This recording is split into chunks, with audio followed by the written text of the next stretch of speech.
Allez, chers téléspectateurs de 42 TV, nous sommes aujourd'hui à Lézigneux avec une discipline très particulière, le bûcheronnage sportif. Et nous avons la chance d'avoir le speaker officiel, Alain, qui va nous parler des différentes disciplines de ce sport.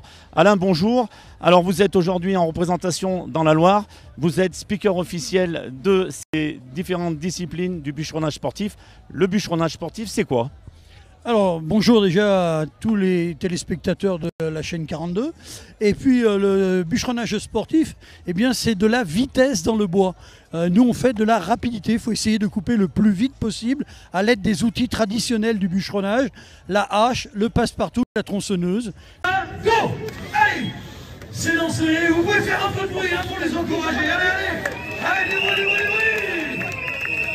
Dans ces épreuves, on a 6 disciplines que les concurrents doivent faire tout au long d'une journée de compétition. Et dans chaque discipline, il faut essayer d'être le plus rapide dans l'épreuve. Attention au départ. Êtes-vous prêts? 3, 2, 1, tape! Allez, face à face, deux de nos meilleurs juniors. Valentin face à Nathan. Deux garçons qui sont déjà expérimentés malgré leur jeune âge, puisqu'ils ont participé à des compétitions réservées aux rookies, les juniors de ces compétitions de bûcheronnage. Et regardez Nathan qui est en train de tourner et qui attaque l'autre face. Ça me permet de vous expliquer le but et surtout la façon de taper dans ces billes de bois. On tape en 2-2, 2 coups en bas, 2 coups en haut. Allez, on fait tourner. Et regardez, oh, déjà terminé pour Nathan.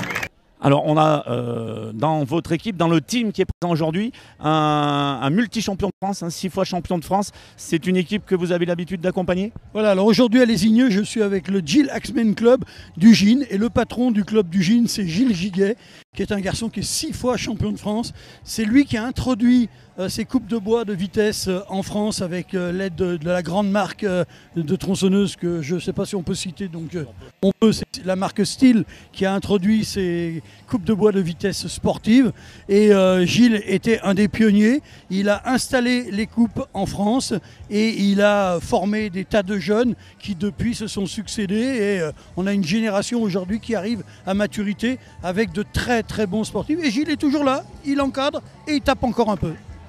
On parle de cette discipline qui a plus de 150 ans, qui n'est pas née en France, qui est née à l'étranger. Et d'ailleurs, petite particularité, puisque cette année auront lieu les championnats du monde en France, c'est une première. Ah, c'est une grande première, on attend avec impatience. La ville de Toulouse va nous accueillir avec le partenariat du Stade Toulousain. On s'est assuré le partenariat d'un grand club de rugby à Toulouse. C'est au Zénith de Toulouse, c'est déjà copieusement rempli. On est sûr d'avoir une manifestation qui va être un vrai triomphe. C'est sur 2 jours. Premier jour en relais par équipe et le deuxième jour en individuel avec un titre, une couronne de champion du monde pour le meilleur athlète de la planète. Ça va être phénoménal. Alors quelles sont les nations les plus représentées et surtout les meilleures ? Eh ben, c'est un petit peu comme au rugby, c'est les nations de l'hémisphère sud, la Nouvelle-Zélande, l'Australie, mais également avec une grande tradition de sport bois, les États-Unis et le Canada, qui depuis très très longtemps luttent dans le bois avec les haches, avec les passe-partout.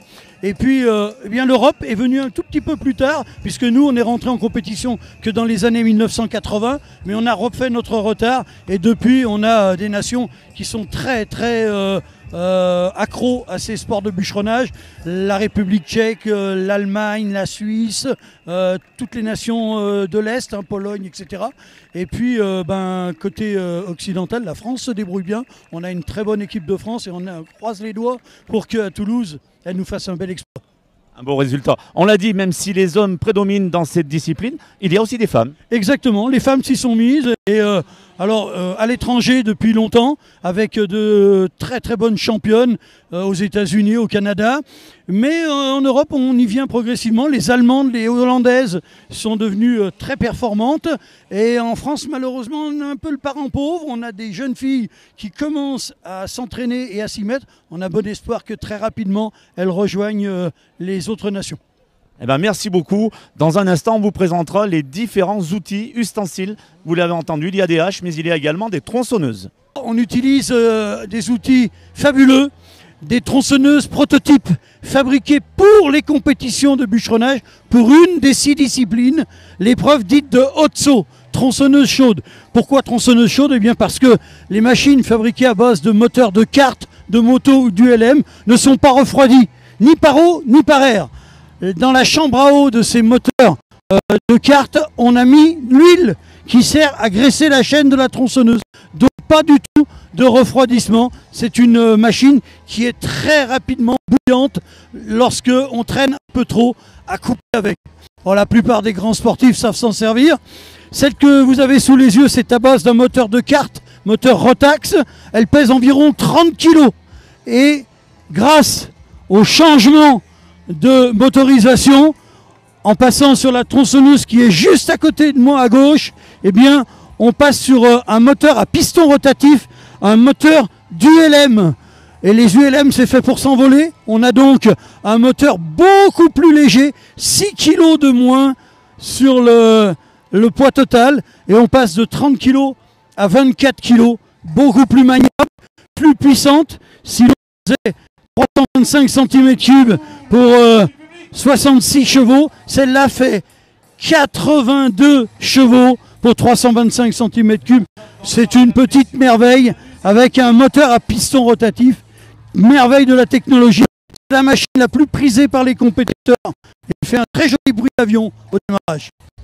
Voilà, dans le cadre de la présentation des outils qui nous servent pour le bûcheronnage sportif, voici maintenant un outil très intéressant, le passe-partout.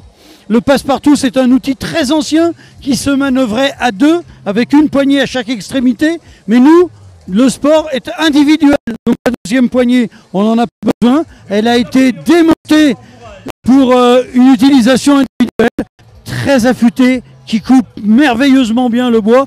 Et une dent rabot, un tout petit peu plus étroite. On peut arriver à faire des performances assez phénoménales.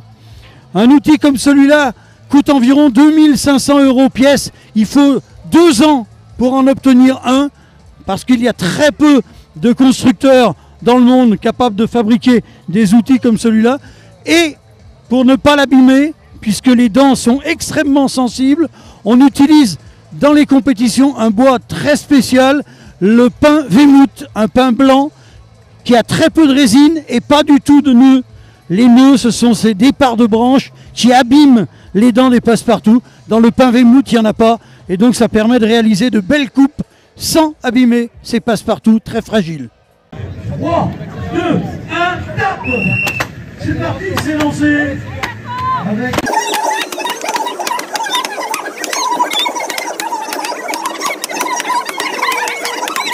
Toutes les coups, en bas, en haut,